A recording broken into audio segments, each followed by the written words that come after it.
একজন তরুণ চিত্রশিল্পী নাম নাহিয়ান। সে শহরের ছোট্ট একটা বাসায় ভাড়া থাকতো। আর তার পাশের রুমেই ছিল এক মেয়ে, সায়মা। সায়মা অসুস্থ হয়ে শয্যাশায়ী।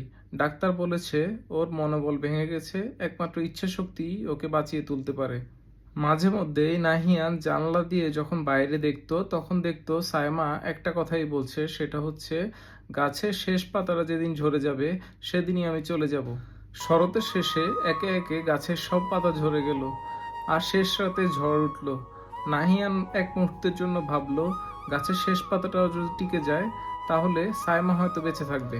রাতভর বৃষ্টি, ঝড় আর ঠান্ডায় নাহিয়ান তার জানলার কাছের দেয়ালে এমনভাবে একটি পাতা আঁকলো যেন কেউ বুঝতে না পারে সে পাতাটি আসল নয়, সেটি নকল।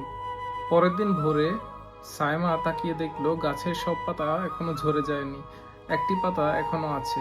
আর ঠিক তখনই সায়মার চোখে আবারও বাঁচার আগুন জ্বলে উঠল। কিন্তু সেদিন সকালেই খবর এলো, ঠান্ডায় আর জ্বরে মারা গিয়েছে নাহিয়ান।